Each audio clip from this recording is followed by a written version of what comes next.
પક્ષી પ્રેમીઓ માટે આનંદના સમાચાર.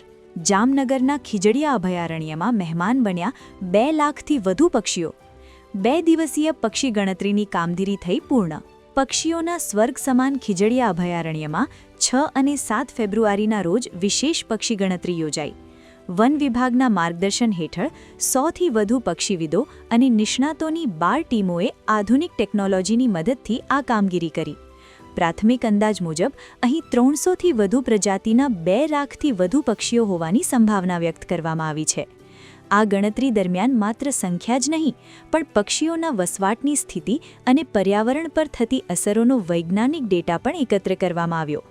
આ વખતે ગણતરી માટે પરંપરાગત પદ્ધતિની સાથે ઈ-બર્ડ એપ્લિકેશન, હાઈટેક લેન્ડ કેમેરા અને સ્કોપનો ઉપયોગ કરવામાં આવ્યો, જેથી આંકડાઓ વધુ ચોકસાઈભર્યા રહે.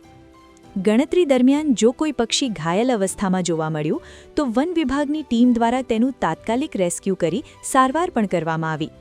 આ અભિયાનમાં મરીન નેશનલ પાર્ક, સામાજિક વનીકરણ વિભાગ અને વિવિધ એનજીઓના સભ્યોએ ખભે ખભા વેલાવીને કામ કર્યું. મુખ્ય વન સંરક્ષક એસ મનીશ્વર રાજાના માર્ગદર્શન હેઠળ આ સમગ્ર આયોજન સફળતાપૂર્વક પાર પડ્યું.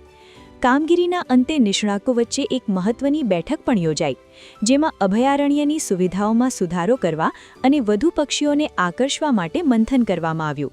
પ્રકૃતિ અને પક્ષીઓના સંરક્ષણ માટે લેવામાં આવેલા આ વૈજ્ઞાનિક પગલાં તમને કેવા લાગ્યા?